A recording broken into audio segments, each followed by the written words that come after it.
This meeting is being recorded. Okay, let's get started. Welcome, everyone, to Community Conversations produced by Midwest Women's Herbal. As we wait, oh, I'm sorry, I jumped the gun. I already said that. I'm so sorry. We're delighted that you're all here with us tonight. In case you aren't familiar with Midwest Women's Herbal, we are a women-led and women-empowered organization that has been producing herbal and personal growth events in person and virtually for over 13 years. We produce 2 conferences and other in-person events and 1 live virtual series annually, as well as ongoing virtual courses, community conversations like this event, and on-demand workshop recordings. To find out more, please visit our website at midwestwomensherbal.com and the herbwomenclassroom.com. So welcome to Wild Foraging. Eat your way through the seasons with ethnobotanist Patricia Armstrong and Linda Conroy. I am Maria Felce. I will be your hostess for this evening. Also with us tonight is Ashley Ullman. She will be handling tech support. So if you find yourself with any audio or visual glitches, please send her a private chat or an email at herbwomen@gmail.com. There are other members of our coordinating team here with us tonight. It takes a strong village of women to produce events like this and the conferences. Please give them a lot of love and gratitude, and I'm so thankful for each and every one of them. Thank you. If you're on the team, give everyone a wave, and then we can give everyone a little love, love, love, love. Okay, so we like to begin all of our community conversations with a reading of our mission and vision statements. Take it away, Ashley.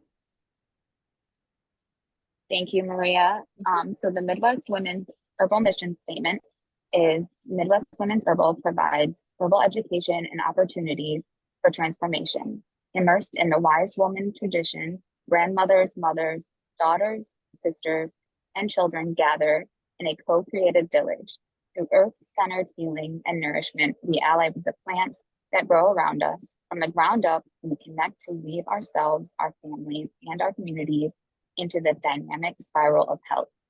And the vision statement is we live in a world where the feminine is honored and respected, where women stand fully in their power, acknowledging their wisdom, skills, and innate healing abilities.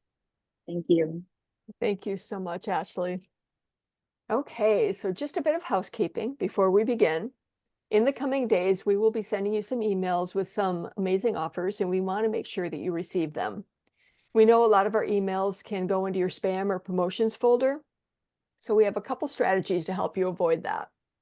The first thing you can do is add our email, herbwomen@gmail.com, to your contacts. And also tonight, after we send you an email with some coupon codes in it, go ahead and hit reply and just say hello. That lets your email server know that we're friends now and that all of our emails should come into your inbox. So for tonight, please keep all of your questions and comments in the chat focused on tonight's topic. If you have any other questions about Midwest Women's Herbal or our work, please contact us at herbwomen@gmail.com. We would like to thank all of our sponsors who make hosting events like this possible.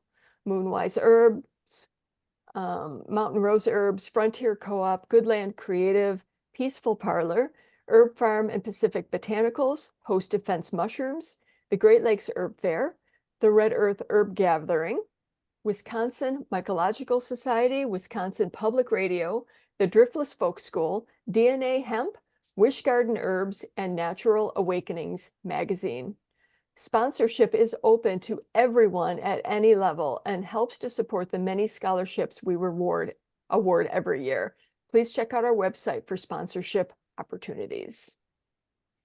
Okay, now a couple of quick announcements before we dive in, and then we're going to get into the heart of foraging, wild foraging. So did you know that Midwest Women's Herbal has a virtual learning space?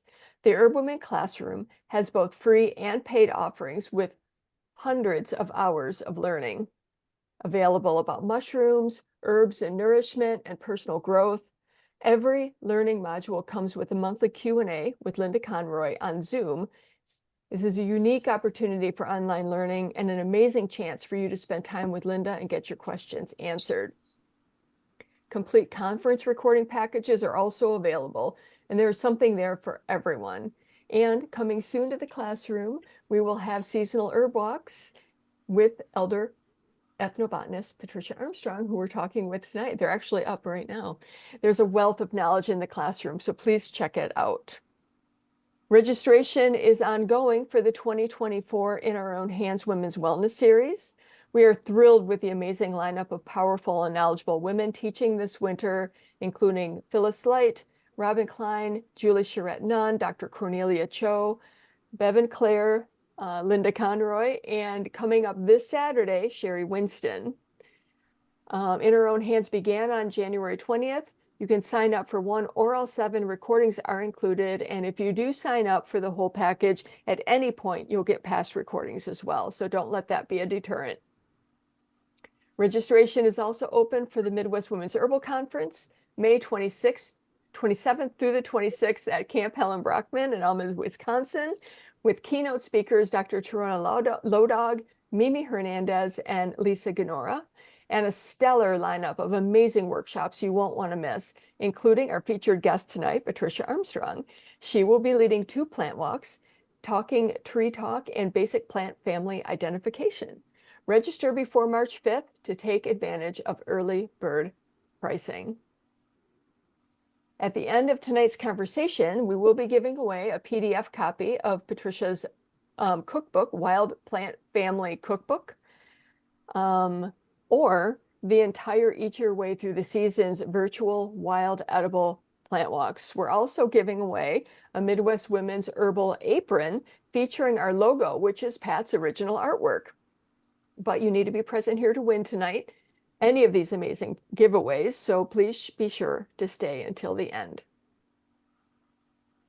Okay, so I am honored to introduce Linda Conroy, visionary and founder of the Midwest Women's Herbal Conference, Mycelium Mysteries Women's Mushroom Conference, the In Our Own Hands Women's Wellness Series, the Herb Women Classroom, and owner of Moonwise Herbs. She offers both in-person and virtual herbal apprenticeship programs. Linda is a bioregional herbalist who has been practicing and teaching herbalism in the wise woman tradition for over 30 years. Welcome, Linda. Thank you, Maria, and thank you for all your work putting all the virtual and online things together. We couldn't do this without you, so super. Lots of gratitude your way. And it does take a community to bring all these things together. So, and welcome everyone. So grateful to see so many faces here this evening. And this community conversation is really special. It's special because it's with one of our elders and my dear friend, Patricia Armstrong. Super excited to be talking to her this evening. And we decided to do this at this time because we wanted to celebrate a project that Pat and myself and Shari Relish have been working on and preparing for the past 2 years.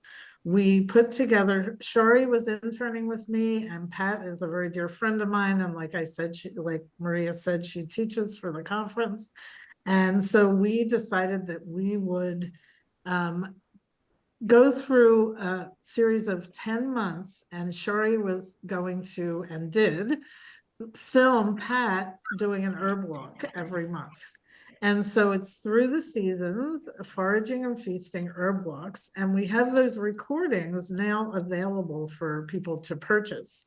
And Pat, when she does herb walks, she goes into a lot of detail teaching you how to actually identify the plants. She's so good at that. So this project, and I'm going to introduce you to Pat in a minute, but I do want to start out with thanking Shari. Shari spent every month, she was interning with me, and it was her internship project to work with Pat and film the walks every month. So I just want to read to you Shari's bio from our website. She's actually on our coordinating team for the Midwest Women's Herbal Conference. She's been involved with the conference for a lot of years, and this was a labor of love. part of the reason that we wanted to do the walks is to honor Pat as one of our elders and to maintain her legacy and make sure that her incredible knowledge, as you're going to see this evening, is passed on and that it gets retained and that we have access to it. So let me just read Shari's bio here. So Shari grew up in Pennsylvania and she moved to Chicago at the age of 23.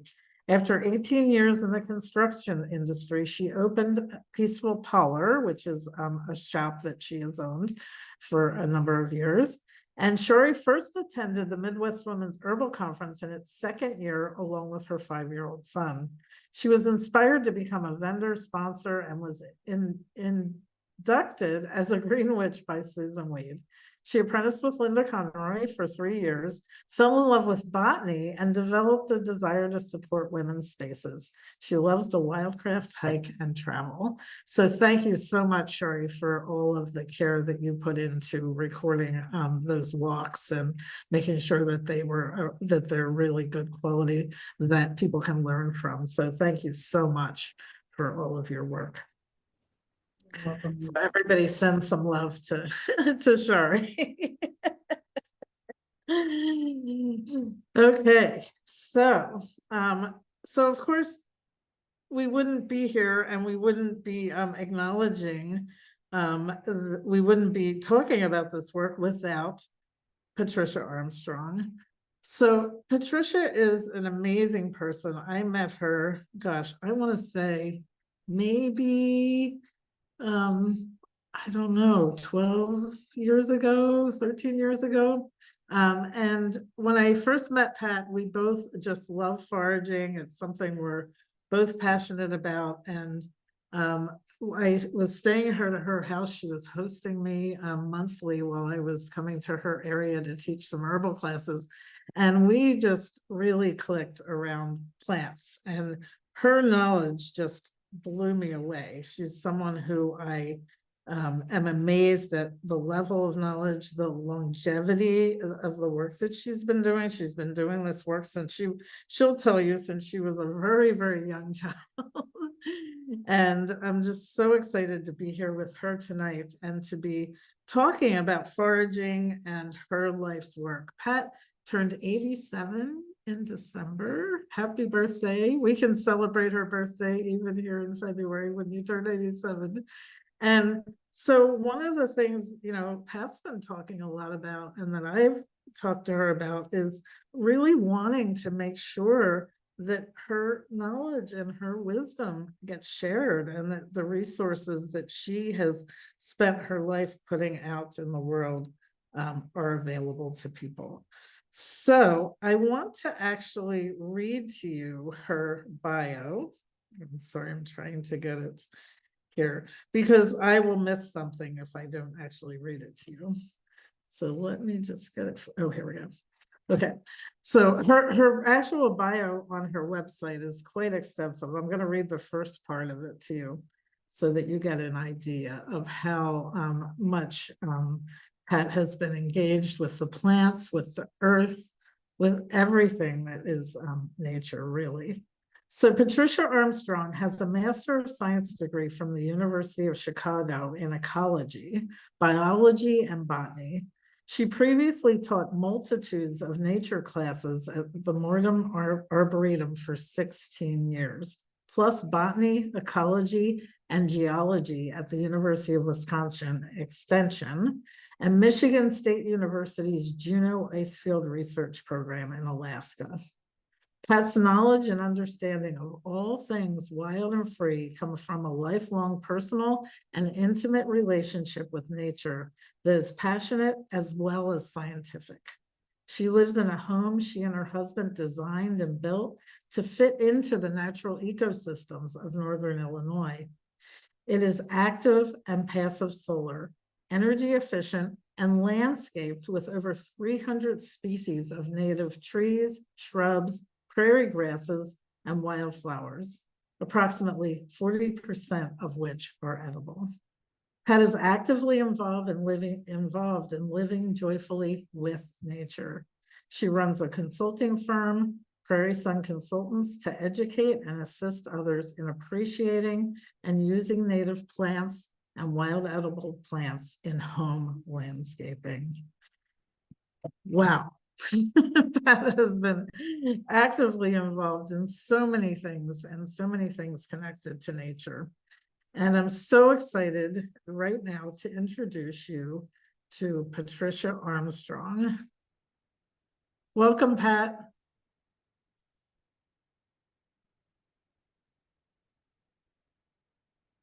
I think Pat is muted, so she will be unmuted in a second. And while we're unmuting her, I'm going to share with you a photo.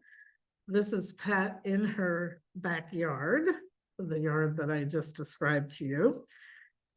And it is an amazing oasis in Naperville, Illinois. So it's an amazing place to visit because you're in this, suburban sprawl. And here is Pat's house in her yard with all of these native plants. And so I wanted to share this photo so you could, at least to some degree, be transported to her space. So welcome, Pat. Can you hear me? Can we hear Yes, you? I can. Thank you, Linda. Oh, thank you. Always good to be with you and talk with you and all these other people that have, supported what we do. Well, we're here to support and celebrate you and the plants and the project that we have launched so that other people can have access to your teaching. And just so grateful to you for the lifelong investment that you've made in connecting with the natural world, in being very deliberate about knowing every single plant that you come across, and also being really curious and open, because as you know, and we both know, and lots of people know, you never know them all, right? I mean, That's right. a question I have in that for you, just to launch us off, are there any new plants that you've learned recently? Any new plants recently? Yes. Well, no, I don't think I've seen a new plant in a while, but recently I saw the bison in the prairie at Nachusa Grasslands. We did that on Saturday as a birthday present to one of my former students and person I've mentored into. She's a natural landscaper, so she designs landscapes using native plants for people's yards. And so we went out for her birthday to Nachusa Grasslands, which is a prairie in kind of northern central Illinois. And they have wild bison, which are actually the same DNA from the original ones and the ones that are being raised by a lot of Native American tribes these days. So that was really exciting to actually see. We saw 75. They were in three kind of family groups. So 75 bison. So I didn't see a new plant, but I should say that walking over to the restaurant today, we passed a tree and Sherry said, "Do you know what this tree is?" And I looked at it and they had some little fruit things on it. And I said, "I don't know what it is." So that's something I don't know. And so we're going to have to come back and when it gets some leaves on it, so that we have a little bit more facts to go by than just dead sticks and some little tiny fluffy things that were probably the fruits. Well, and so, it just gets to the point that this is a lifelong journey, right? You're always learning something. That's right. Actually, the more you study something, the more you find out you don't know. And so it's a forever thing. There's no such thing as graduating and knowing everything. And so that's my whole life has been an explorer, to see new things and try to understand them, try to figure out what they are and what they do and how they are all working together to make this wonderful, beautiful earth that God created for us so that we can thrive here. We have air, we have water, we have food, we have soil, we have plants, animals. I mean, all of this stuff is put there for us to thrive and to grow. And so That I is just such want to learn about it all, and I don't have enough time left. I'm afraid I'm running out of time. And so I still have lots of things that I don't know and I would like to know. And I love the word explorer. I think we should add that to your bio because you are one of the, you are an explorer and you are one of the most curious people I've ever met. I love that about you. Just because it seems like when you meet a plant or an animal or whatever it is that you look into it more deeply. And I think that's a real inspiration. So I wanted to put this picture up just to show people, what your whole yard looks like this, which is, I think, so amazing. Every corner has a plant in it that you have introduced, that you have planted, that you have tended. And in your bio, it says there are 300 plants. Is that accurate? Is that an accurate number? There's probably more than that. There's about 300 native species. But I do Okay. cultivate a lot of the weeds because a lot of the weeds are super great edibles. And of course, many of them are herbs that are used for healing and different things. And so this was always fun in our yard because my husband came from a big family and a very poor farm. And so he grew vegetables. And so he would be out there weeding the vegetables and I said, oh, no, wait, you can't take that one. I need that one for my class this Saturday. So you can't take that one. Just wait till after I have the class because I want to cook that, to feed to my class. And so we had this didn't really bother him too much, but he was a little annoyed that he couldn't do the weeding when he wanted to because I had I had my clutches on those weeds because they were going to be used in my teaching. So as far as being in your yard, I wanted to share with everybody an experience that I had with you there. It was one of the most magical experiences I've ever had in my life, actually. I was standing in Pat's yard with her, and we're standing under an oak tree. And how tall do you think your oak tree is, Pat? How old is it? Well, no, how tall? How tall? Oh my goodness, I'm not very good with numbers, but it's higher than the house. Yes, it's higher than her house. It's a huge, full-grown oak tree, and we're standing under this tree. And Pat says to me, I planted this tree from an acorn. And it just brought tears to my eyes because I can't imagine, because I haven't had that experience. I've only owned property for about 4 years. So any tree I plant will probably, far outlive me. But the fact that you planted that from an acorn and have watched it grow to a full-grown oak tree is just so amazing. And the relationship that you have to have with that tree has to be amazing. Can you just tell us a little bit of the story of that tree? Right, well, there are actually 3. So that when we bought our property, it was all quackgrass and weedy stuff. There was only one bur oak tree on it, only one native plant on the half acre that we have. And so everything that's there, we planted with the help of God to make it grow and to my knowledge of what it needed. And so that the trees that I wanted to plant in my yard were chinkapin oaks. And chinkapin oaks, this was we built our house in 1983. So in 1982, I was working at the Arboretum and I asked that you couldn't buy chinkapin oaks anywhere. And so I asked the Arboretum if I could take some acorns from the chinkapin oaks in the Arboretum. And they said yes. So I took 5 and I planted them in big plastic cups on the fall of 1982. And they overwintered them. And then in the spring of 1983, when we were beginning to build our house, I planted those 3 out into the yard, and they were 9, 10, and 11 inches high. Well, no, it must have been, 9, 10, and 11 inches high.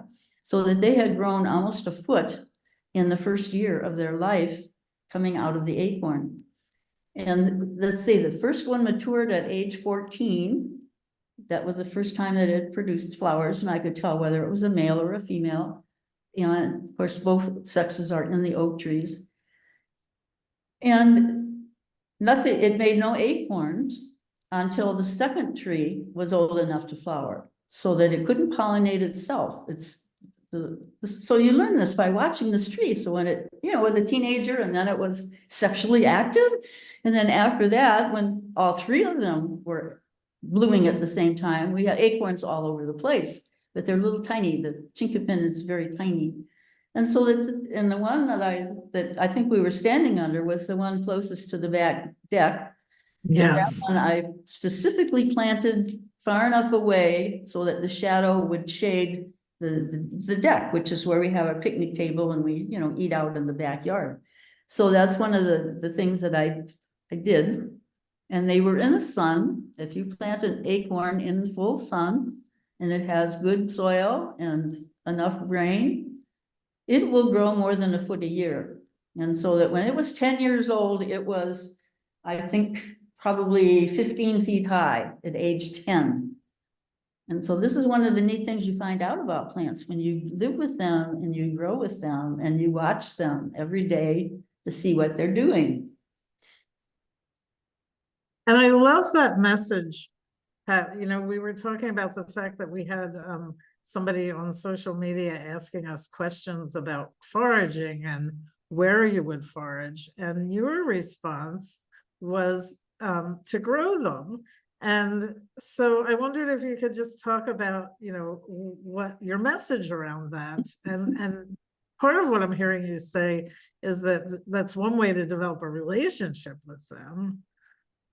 That's right. Well, one of the first things that I tell my class is that they should walk from their house 1 mile in every direction. And they should take a note of all the trees and plants that they see, people's yards or in vacant lots or along the edge of the road or whatever. And that this is the beginning of their foraging, is to acquaint themselves with what is around their area, and of course, particularly in their own backyard. And for instance, I found a bunch of crabapple trees that were growing in the little bit of lawn between the McDonald's and the sidewalk. And all of these fruits are dropping on the sidewalk and getting walked on and smashed and dirty and everything. And so I went in and said, hey, I said, would you mind if I picked up all of those crab apples that are laying all over your sidewalk? And they said, oh, take them, whatever you want, take them. And so I collect crab apples laying on the sidewalk by McDonald's down the street from my house. So asking permission is important. Well, I say it, most people have dandelions in their yard and most people don't want them. And so you could say, I often do some weeding in people's yards. I noticed you have some dandelions, maybe some Queen Anne's lace. You probably might not want that stuff because they're considered weeds. I would be glad to take those for you. And so then you get permission to dig those. In Naperville, or in Illinois, at least in northern Illinois in the Chicago region, we are blessed with many forest preserves. The early people there that did the landscaping knew that people needed to be out in nature, and so that they saved all of these areas. And most of them are forbidden for foraging. They don't want people in there taking things, because then they're not there for other people to see. So that we do have problems with finding places where you can, go out and forage. So that's what I say. You should learn the plants, find places where you can get them, like weeding people's yards, and plant them in your own yard, because this is the best way. When the plant is in your yard, you can watch it every day, so that you can see what's happening to it. You can see who eats on it. You can see, if it needs a little more water or if it needs a little more sun. You can see when it's ripening its fruits. You can test the fruits every day and you can pick them at the peak of perfection. None of this business of picking them and shipping them thousands of miles across the world, and they're green and you have to zap them with some gas to make them ripen. If you ever buy tomatoes at the grocery store in the wintertime, they're hideous. And so picking the fruits when they're at the prime time to pick them, vine ripened, is the best eating. And so why would you not want to do that? Why would you not want to have the best eating right outside your door so that you can go out there and snip off things for your fresh salad every day or whatever? So that's what I usually tell them, to grow them in their yard. That way they know they're not poison because they know what they are. They have taken my class and they can identify. My students were required to learn to identify 106 plants. And these were mostly edible, but they were also poisonous lookalikes so that they would not poison themselves. And so this is important to be able to identify the plants correctly, put them in your yard, and take care of them and let them feed you. And that really helps you know for sure what you're looking at. I know today a lot of people are using apps to identify plants, and we know they can be incorrect. So That's what right. you're talking about is something I call dirt time, is you really want to get out there and observe and see the patterns. And I know in the plant walk series that you did, it was really, you were very thorough in showing people the patterns in the plants and what to look for when they were identifying plants. And I know with the series that you did that you started in February, and I'm wondering if you could tell us a couple of things that you actually talked about in February, because a lot of people think you can't forage in February. That's right. Well, there's not a lot of foraging in February. I'll have to admit that. That's probably January and February are probably the 2 months that you have the hardest time finding things to eat in the wild. But what we concentrated on in the February class, now, all of the field trips that I took were associated with the ID plants that I taught. So that this was a class that lasted all day. We started in the inside with all of the specimens to be able to feel, touch, smell, chew, and identify. And then we usually ate together and brought in some of the wild edibles to eat. And then after that, the last thing we did in the end of the day was to take a walk. And so that's the walks that Sherry put on the series that we're selling. And so the first one is in February, and the main thing that we did was evergreens, because all of the needles of all of the evergreen trees are edible except the yew. And if you know anything about the yew, it contains Taxol, which is a poison. And so that yews are not good to eat, but they are used in cancer medicines. So that this is many of the things that are not good to eat because they have all these harsh chemicals are herbal plants for healing. And so it's very important that, like I told them, any of the evergreens with the needles, you can take the needles, bruise them up a little bit, pour boiling water over them, and you have a nice tea. And you can eat some of the little young, when it's in the springtime, when they grow their new little shoots, they're soft and tender, and you can eat those. I mean, there's several things. You can also eat the berries that are on the juniper trees, the red cedar trees, and of course the arborvitae is the tree of life because it also contains so much vitamin C that it can cure scurvy. And so this, I always tell the story of the early French voyageurs that went up the St. Lawrence River into the Great Lakes area. This is, of course, where I live, in the Great Lakes area. And so that they learned from the Native Americans that by making poultices and teas from the arborvitae, they could cure scurvy. And so this is a very important tree. And so you don't boil it, because boiling, of course, destroys the vitamin C, so that you bruise it a little bit, so that you're breaking through the cuticles, so that you're getting into the inside of the cells of the needles. And then you pour boiling water over it and let it steep. And so that's how we make the tea. So that's one of the things that, and we also had, we did the maple trees. We have 3 or 4 different species of maples in our area. So we did maple trees. And of course, you know that you tap the maples in the springtime for the sap. And so that I didn't do that because I don't have the equipment and I don't have enough big maple trees that I can do that to.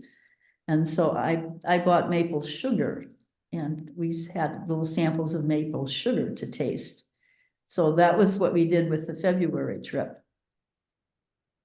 Nice. It's so amazing because there are things available, and a lot of people don't think about that. So looking at those evergreens and all the different ways you can prepare them. And one of the things I like to do with white pine is put it in vinegar and make a beautiful infused vinegar with it. So there's so many things you can do in addition to making tea as well. And that's one of the things, Pat, whenever we gather together, I love that we always have lots of wild food that we share, and we always have these feasts and these wonderful meals. And I know that's been a focus for you. You wrote a cookbook, the Plant Family Cookbook. I wonder, could you tell us a little bit about the cookbook and when you wrote it and what is in the cookbook? Because I know that's also something that's available for sale on your website. Exactly. That cookbook took 10 years to write, and that was when I was teaching at College of DuPage. And I taught at College of DuPage for about 23 years. I didn't quite make 25 because my husband had Alzheimer's, and I had to quit working to be 100% every minute, every second, every hour, every day, every night, taking care of him until I had to finally put him in a home because I couldn't handle that. Nobody can be awake forever and never have any sleep and always have to be chasing your husband without any underpants on, walking barefooted down the street in the middle of the afternoon. So it's very, I couldn't handle it when he started peeing and pooping all over in the house. So I had to give up teaching, and I had to put him in a place that they could watch him all the time and take care of him. So that was very sad. But anyway, when I was teaching the class at College of DuPage, I taught 4 separate classes, one winter, one spring, one summer, and one fall. And so we did all of these 115 plants in 4 different classes for each season of the year. And my students were required, each student was required to make one dish from a wild plant and bring it in for us to taste. And I said, if you can't bring it in, your family has to taste it, and you have to write a comment about it. Was it good? Was it bad? What would you change? Would you never ever do this again? You know, and so this is what's in the cookbook. So the cookbook has, I forget now how many. There's like 500 plants in it, I think. And there's a recipe for each plant, one recipe for each plant. And of course, the plants that are super edible have 10, 15, like the berries, for instance, or even garlic mustard. Garlic mustard is really a wonderful, tasty herb. And so that one has many recipes for it. Of course, all the pies and cakes and cookies and things you can make with fruits. So that's the fun of it. And of course, it's called the Family Cookbook because we learn the plants by families, because the plants in a family share a lot of characteristics alike, the kind of leaves they have, the kind of flowers, the kind of fruits they have, the chemicals within them. And of course, that's how you help to identify them. And so that's why it's called the Wild Plant Family Cookbook. But it's fun because one, I can't remember who it was and what he was saying, but he said it tastes like tobacco, cigarette ashes. And I thought, well, whoever had eaten cigarette ashes to know what it tasted like. But that's what he said about this food that he made. And he said he would never make it again. So he didn't like to eat a wild plant that tasted like cigarette ashes. So I have no idea I can't remember what it was. But anyway, these comments are in the book. So each recipe has been tried and tested by one of my students, and they give you a comment about it. So this is what makes it a fun book too. And it sounds like it tells you whether it's worth making or not. That's right. Some things are not making again. And some Yes. things require, this is one of the things with foraging. The collecting is relatively easy if you have access to a place where there's lots of good plants and you have permission to take them. But the preparation is another story. That's often very tedious, very time consuming. When I make wild salads, I was famous for weed salads when each class was served a weed salad, and every weed in it was identified. And I gave them a picture, and they had to separate out when they're eating their salad. They had to make little piles and put all of the Queen Anne's lace in this place and put all of the orac over here, and they had to be able to taste each thing individually to see how it tasted. And then, of course, we pour salad dressing on it, and everything tastes really good when you get good salad dressing on it. So it's the learning, the eating was the learning too. They were learning what it tasted like. They were learning how to prepare. And what makes the preparing fun is to do it with people, to not do it all by yourself, but to have your kids there, or your aunt or your uncle or your granny or somebody, and you're all doing it together. And while you're doing it, you're laughing and you're talking and you're having a good time, so that it's a social thing and it's a community thing. And of course we share. When you bring in your thing for everybody to taste, they may have just a little tiny taste of it, but you bring in enough so that everybody can join into the tasting too. So this is what I love about it. It's just so great to it's a gift from God. You go out there and you don't know what you're going to find. It's like fishing. You throw your line and you don't know what you're going to get. You feel that little tingle and you pull it up, and it's a surprise and it's a gift and it's wonderful. And it needs to be shared. And so this is what we do in these kind of classes that makes them so much fun and educational. When you get done, you know what the plants are, and you can pass my exams, which they had to do. And nobody had to memorize anything. They had all the answers already written down. They just had to be able to put the right answer on the plant. So they had to be able to identify the plant and then put the name on it. So it's so exciting first of all, to hear you how excited you're getting as you're talking about this, because it's contagious. And yes. One of the things I hear you saying over and over again is creating community, both with the plants, with the earth, with each other. That's what this is about. This is about relationship, connecting, creating community. And I know we've been so honored to have you, at the Midwest Women's Herbal Conference for a good number of years, and to the contributions that you've made there in helping us create community. And we're so grateful for that. And, grateful for your knowledge and your wisdom. And I know we could talk for many hours here. And I'm noticing that we were about 45 minutes into our conversation here, and I'd like to just do a couple things. One is, I think it would be nice to take a question or a couple questions and see if anybody has any questions. And then I'd like you to think, as we're sitting here, Pat, what you are 87 years old. You've been doing this your whole entire life. You told me that you even did this when you were a little tiny child. And true. I would love for you just to share with those of us who are so interested and so excited about foraging, whether we're new to it or we've been doing it for a long time, a couple of words of wisdom about continuing our forage or beginning our foraging journeys.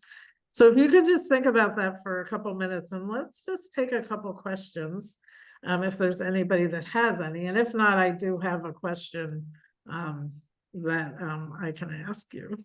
Okay. And does anybody have any questions? And I'm going to stop sharing the picture here. I have a question. Yes. Hi, I have a question. Yes, who are we talking to? Yvette Washington. Hi, Yvette. Hi, I'm in Oak Park, Illinois, a suburb of Chicago, Illinois, for those who are not familiar with the area. We have some blackberries in Jackson Park near the Japanese Garden. And also I buy them at the store. And I was just wondering, how would I make my own tea? I've been drinking herbal tea since I was a teenager. And I am 62 years old now. And I would like to know, how can I make my own tea, say from boysenberries or blackberries? That's my question. You want to make tea. Yes. Yes. You don't want to just eat the berries. Oh yes, I eat the berries. You know, I just in Jackson Park near the Japanese garden. There's a little spot with a blackberry tree, Mhm. and you can just take them off the tree. It's a little Right. spot Well, hidden, but I know it. to make tea, you take the berries and you smush them up. So you use a potato masher and smush them all up and then pour water on them and soak Oh, it. okay. And you can strain the berries out if you want just a liquid. Or you can just leave them in there and suck them up when you suck up the liquid. Making tea is easy. Usually you bruise things a little bit to break the cell walls to allow all of the nutrition that's inside of the cells to get out. And then you usually use hot water, boiling water, because that helps to take it out more, and steep it for a while. I usually do it at least overnight. So you pour boiling water on it and then let it cool overnight, and then the next morning you can strain out anything if you don't want the stuff in there. Like a lot of teas are made from the leaves and the twigs, and so you don't want to eat the leaves and the twigs. You just want to get the stuff out of it that gives it the flavor. And so that's how you make the tea. So you can make a berry tea, but you also can, what you're saying is you can also dry the leaves.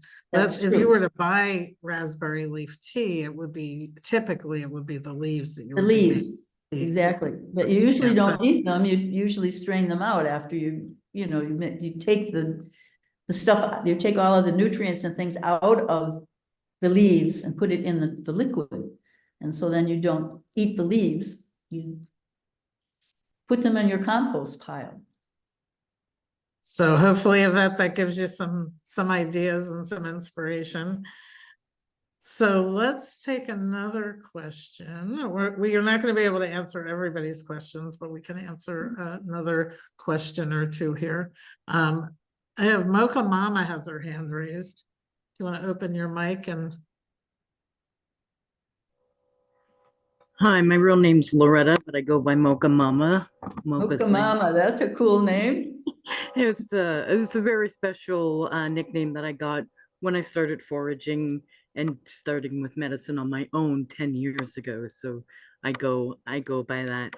My question to you, Pat, is you mentioned taking a walk a mile in every direction. Now I live in a city. I thought you shouldn't forage in the city. Well, I'm saying you want to look to see what's there and learn it. And if it's something that's really, really good, knock on the door and say, hey, you know, you have this plant in your yard, which is a good edible plant. And I would like to have a little piece of it if I could, so I could grow it in my yard. And that way you might get it, or like I said, in front of a restaurant or in front of a business. You need to go up there and ask permission. Although I usually feel in my heart that if it's laying on the sidewalk, that's public. And probably if you pick it up from the sidewalk, it's probably not really owned by anybody, but I always look to see if it's on the property. Mhm. And I go and knock and, if it's a restaurant or a grocery store or something, I go in there and ask them if I could pick the berries. In fact, I do this at my church. My church has a lot of the little Juneberry bushes, the Amelanchier growing around it because they have beautiful flowers in April and May. They have berries in June. We call them June berries when I was a kid, or June cherries. And they're very tasty. And so I go around my church and I pick off of their trees. And once in a while, a pastor will come out and say, what are you doing? I said, well, I'm just picking the fruit off of your trees. It's just falling on the ground. The birds are eating it. Nobody's using it. And so, of course, it's my church. And so I ask the pastors anyway, and they don't mind. So that's how you can forage, in the city. You can look for these places. If it's a vacant lot, that's one of the problems one of the problems I have foraging in Naperville. It's I had a whole bunch of red clover growing in a vacant lot. Nobody anywhere around. I said, oh, boy, look at all that red clover. My gosh, I can make jelly all over the tea out of red clover. And so I go down there to harvest it and it's been mowed. Oh, So this is why I say, put it in your own yard, get these plants, and you can buy a lot of native plants. There are a lot of people selling native plants for people to use for feeding butterflies and bees and things. And vegetable gardens are pollinated by bees and other things. And so, you know, you can get these plants and put them in your yard, or like I said, ask the person, you see, oh, you've got a whole bunch of Queen Anne's lace in the back corner of your yard. Would you mind if I had some of that? It's a common weed and you probably don't really want it, but I could use it because it's wild carrot. So, Okay. Yeah. Well, I always ask permission anyways. Most of my foraging is done on Six Nations res here in Ontario, Canada. So oh, good. I'm always asking permission first because how sacred the land is to us out Exactly. there. So, and I just never thought about foraging in the city because of all the traffic and all the chemicals that get sprayed around. So I wasn't really sure how to do that. Thank you very much. That really helped me. Well, that's what I say. If you get the plants, put them in your yard, and then you know that they're organic and they're, you know, as nice as it is. And we have a couple of places in our town in Naperville where we have planted what's called an edible forest. And so that this is land that is open to the public. In fact, we even have it on our city halls, planters in front of the entrance to our city hall. And it was planted as a edible forest, and people are told that they can come there and they can harvest there. And so that there are places that are really made for harvesting. And I think they even have gleaning, people that go around and glean after farms are finished, you know, harvesting their crops and things. So that there are ways to do that sort of thing. But like I'm saying, that to me, the best thing is to have it right in your own yard, because then you know it's what it is and it's good and you can get it right at the right time. And For so you sure. just make a garden of wild things instead of all the domestic stuff. Perfect. Thank you so much. I appreciate that. Oh, you're welcome. So I just want to add in, because there are a few questions in the chat and there's some comments about responsible harvesting, about people thinking you shouldn't harvest in the city. These are conversations that foragers have all the time, and people have lots of different perspectives on it. I really love Pat's perspective about bringing it into your yard and also utilizing your common sense. I heard you say, Pat, that you asked permission to harvest some crab apples in front of your local McDonald's. And, crab apples are on a tree, so harvesting those would feel a little bit more, okay, as far as, not having any contaminants or not being as likely to be problematic. So you really have to utilize your common sense, it seems to me, in deciding if you're going to forage something. And also, there's different ideas about foraging rules about how much you should and shouldn't harvest. And we do need to be mindful about that, especially of our more at-risk and endangered native plants, which again, I think Pat's message about bringing them into our own space is paramount. So thank you, Pat. There's another thing about that too. Like the leeks, the ramps, those are almost extinct because people have been harvesting them and taking them. I have them in my yard and I rarely dig the plant. I snip the leaves off and use the leaves. And so that if I don't want to kill the plant, I have trout lilies are edible. Trout lilies that make a wonderful salad, the leaves of the trout lily. But trout lilies only have one leaf until they're old enough to flower. Then they make 2 leaves and then they flower. And if they get bigger than that, they may make 3 leaves and flower. And so I would never take a whole leaf from a plant that had only 1 leaf. If it had 2 leaves, I'll take half of 1 leaf. And I have hundreds of these in my yard, so I go out with my scissors and snip, snip, snip. I snip off the point tip at the end of the leaf and leave the rest of the leaf to feed the flower, because these flowers are what we call ephemeral. They only bloom for a couple of weeks before all the leaves come out on the trees and make it too shady, and then they die. They go dormant until the next year. So if you're taking their leaves, you're killing the plant because it can't make any food.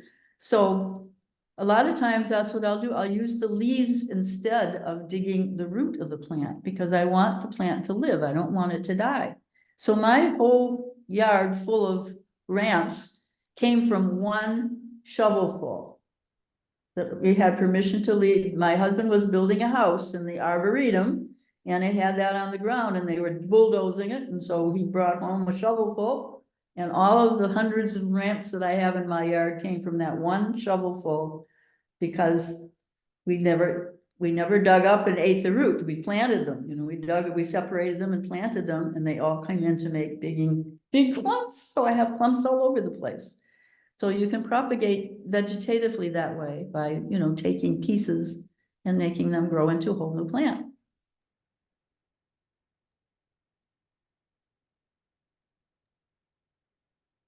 So wonderful, Pat. I love your message and your relationship with the plants.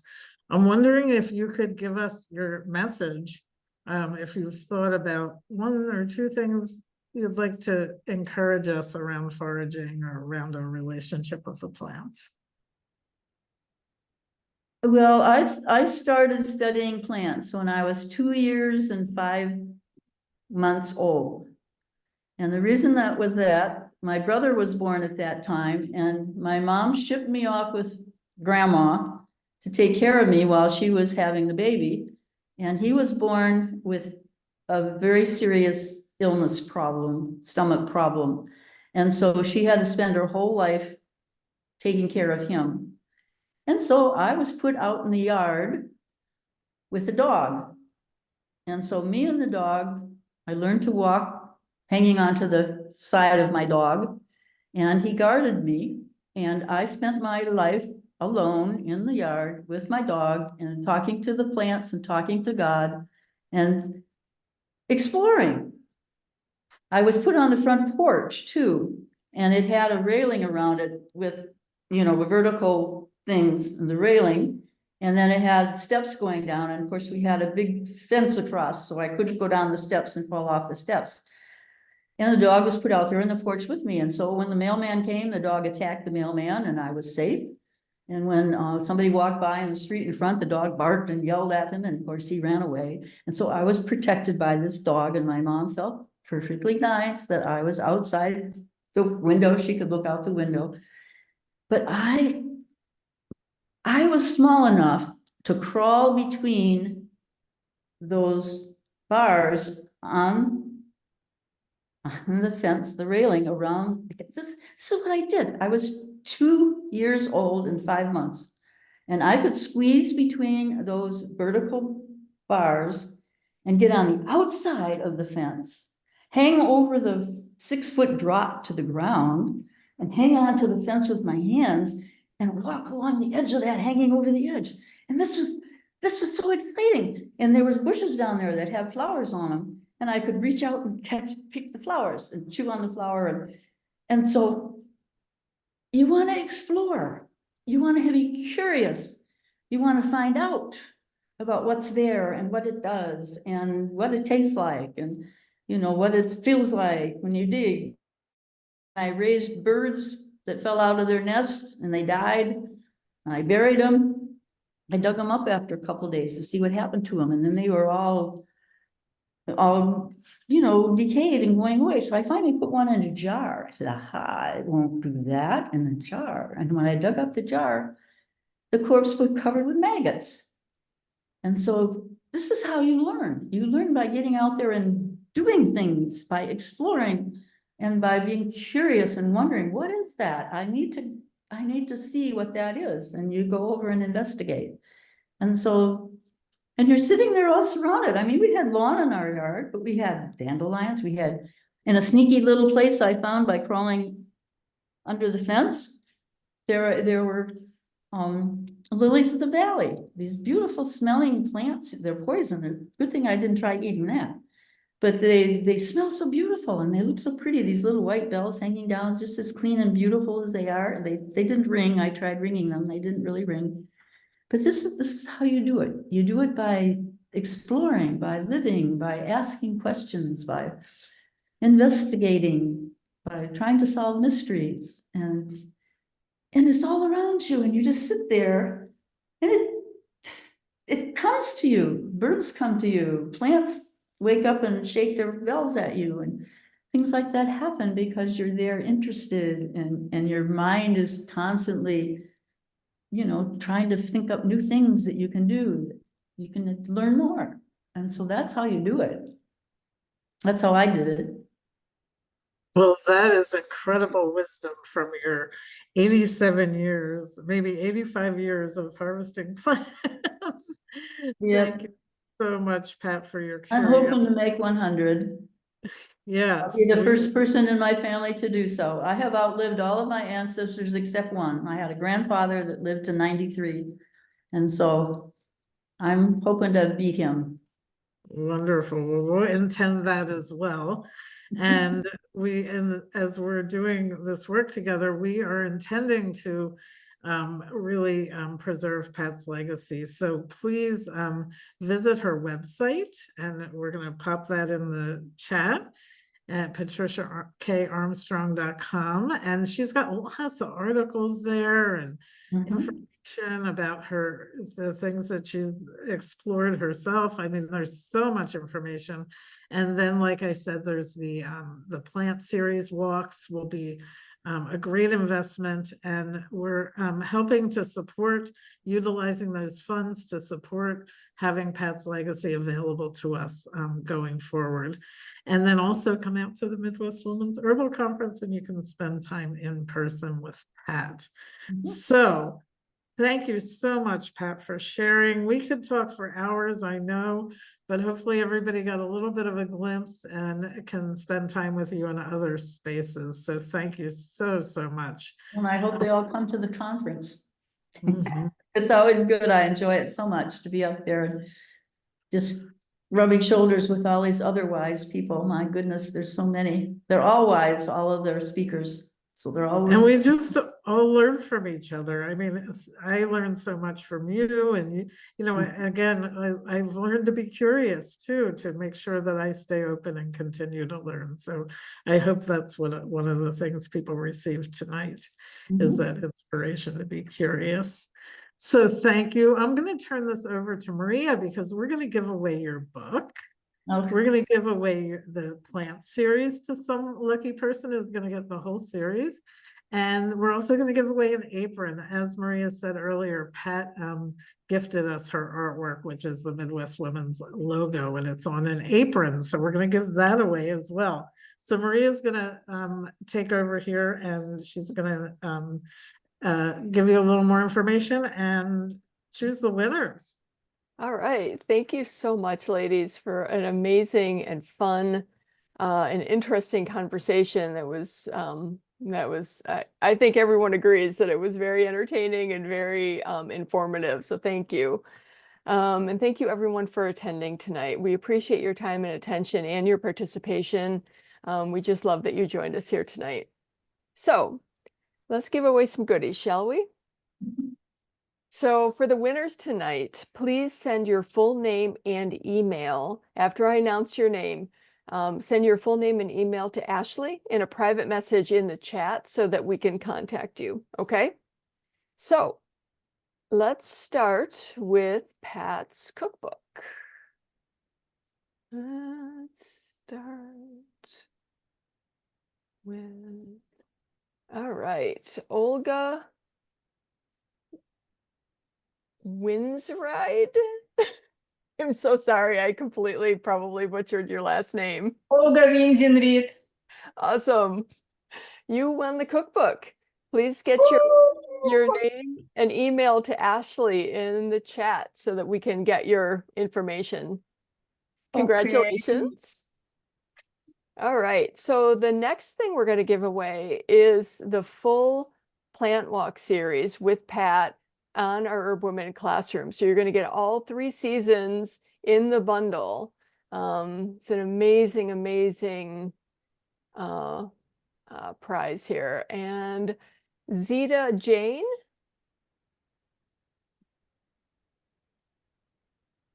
Are you here? You looks like you're still here. So Zeta Jane, Thank you. wins. I'm here. Thanks so Awesome. much. You're welcome. Please get your that's email fun. to Ashley, full name and will. email to Ashley. And then finally, we're going to give away an apron. And how about Katrina? I'm laying all of these names I can't pronounce. Serwe? Serwe? That's me. And I don't need an apron, so I'm going to let somebody else who really wants it get the Okay, apron. okay. Thank Thank you. you. I'll do a little spin here again. How about Lyndon Hawthorne? It's a good plant name. Yeah, it is a great, two awesome plants. Lyndon, are you here?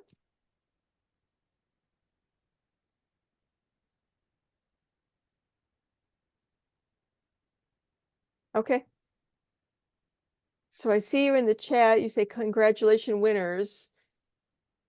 Are you still here, Lyndon? Can you unmute yourself and let us know?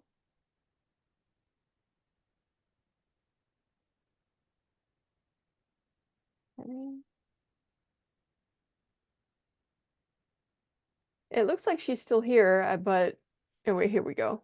Oh, I'm here. Okay, Lyndon, you won the apron. So please get us your contact information, your email, and give that to Ashley in the chat.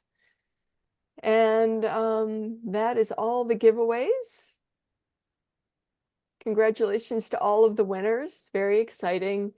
So one last couple last announcements. All the past community conversations are archived on the Herb Women Classroom. Stay tuned for our newsletter and socials for future conversations. This conversation will be available on the classroom as well as soon as the recording gets processed.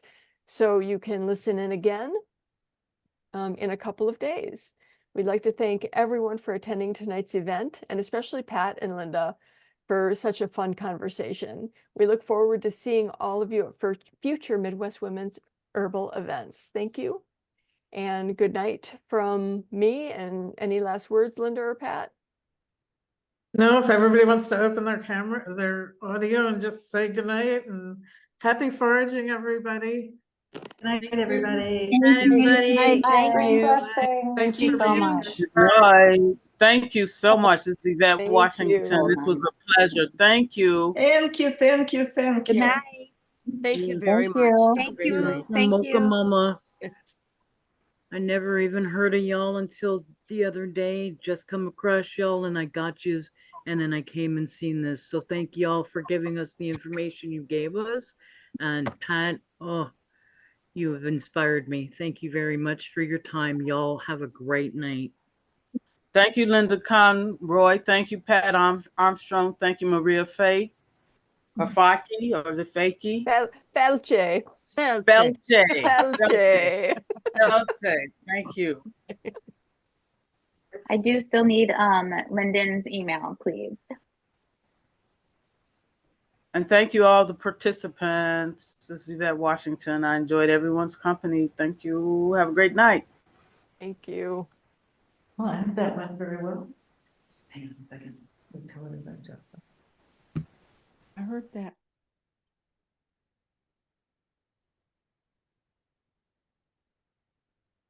Hey.